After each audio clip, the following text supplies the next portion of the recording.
This is Mary. She is the goat that we raised inside last year, and she is one of the most fascinating stories on our farm. And today we're going to share her story of being a miscarriage in the cold, bitter winter, raised inside her home, and the steps we're taking to make sure it doesn't happen again.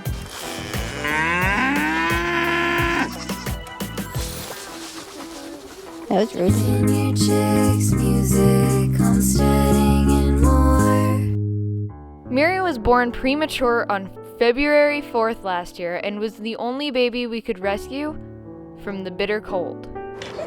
This heater was her surrogate mother when she wasn't looking for KayKay, the real surrogate.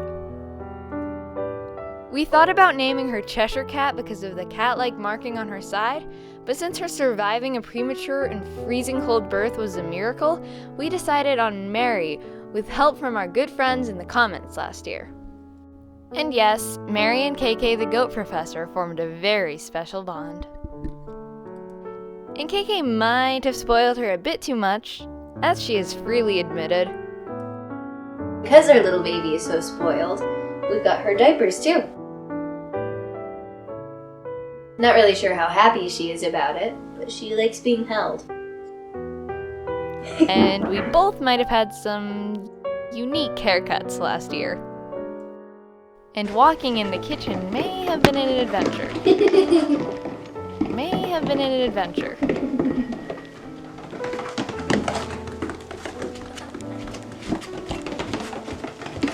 And the diapers weren't always reliable. And there may have been some not so minor incidents. Not including Bunkie's camping hair. How did that Bunkie bedhead shot get in there?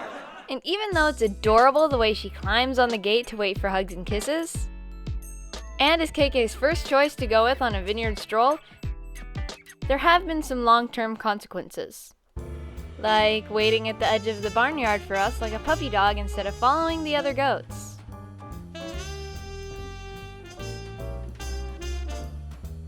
Preferring to follow vineyard chicks instead of goats. She even hangs out with cows instead of goats. I think she might be having an identity crisis. Here she is in the Muscovy duck house. And here she is wanting to be a turkey. And although we love Mary, we have put in place 3 different strategies to make sure that this doesn't happen again. Number 1. The boy pen. Let's go! Hey Bunkie, what are you doing on your channel this week? Well, I just planted microbeans and I filmed that, but apparently I filmed it with the mic not on, so I got no sound, so now I have to do a bunch of voiceovers and try to make it lip synced, so don't know how that video is going. So. Trie, what are you working on? I'm gonna be putting up a video on how I make banners. Oh, very cool. And KayKay is working on a Warren Daigle song. This is our boy pen. And we started putting our boys in here around June. And this is the boys' pen, and they're liking it. We just finished the boys' pen yesterday. And we let them out on November 1st. And we're doing this so that we don't have babies too early, because goats have a 5.5-month gestation period when they're pregnant. And we don't want them giving birth in January or February when it's bitter cold out. So we isolated the boys so that we wouldn't have to worry about that. Number 2. Another thing that we're changing is our feed. We're giving them a lot of different variety and hoping that this will stop them from having miscarriages. We're giving them hay, sweet feed, pine branches, and corn.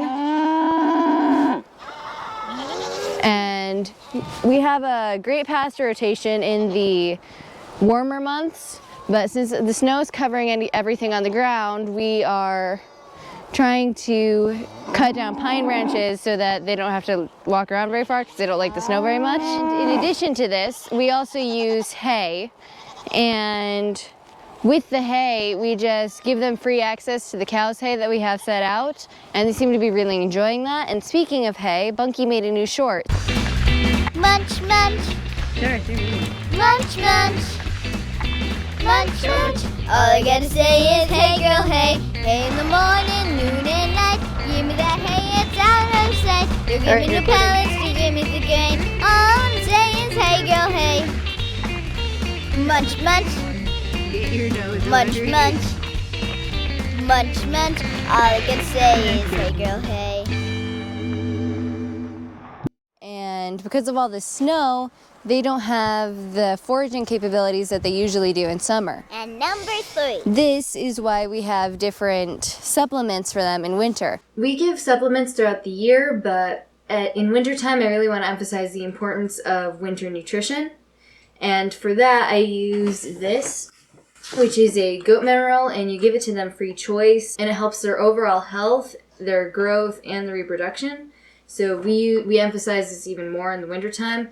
There's also salt blocks out with them already that are good for the same purpose. So we keep that. We also keep selenium on hand. And this in the copper bolus we're going to be administering again in the springtime.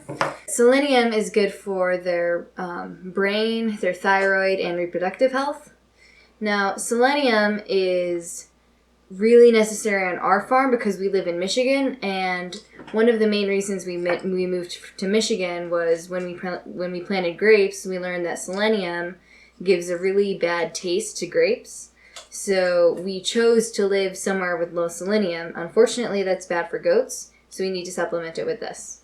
Now, if you end up with kids in the middle of winter, like we did with Mary last year, it's also good to have this.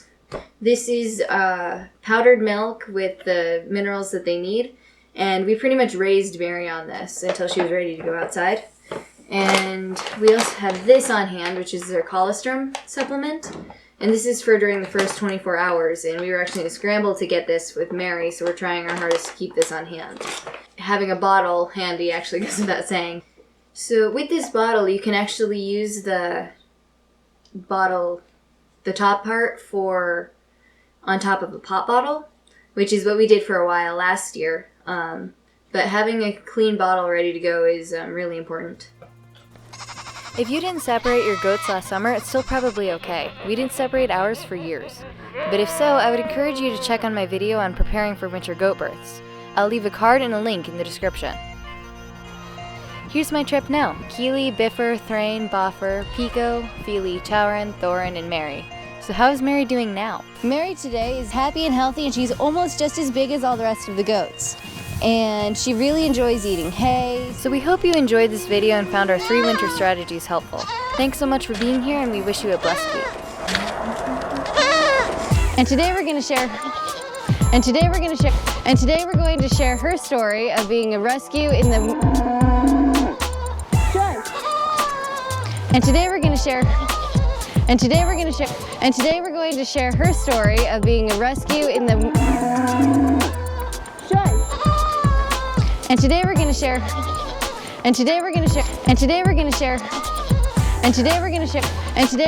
share her story of being a rescue in the And today we're going to share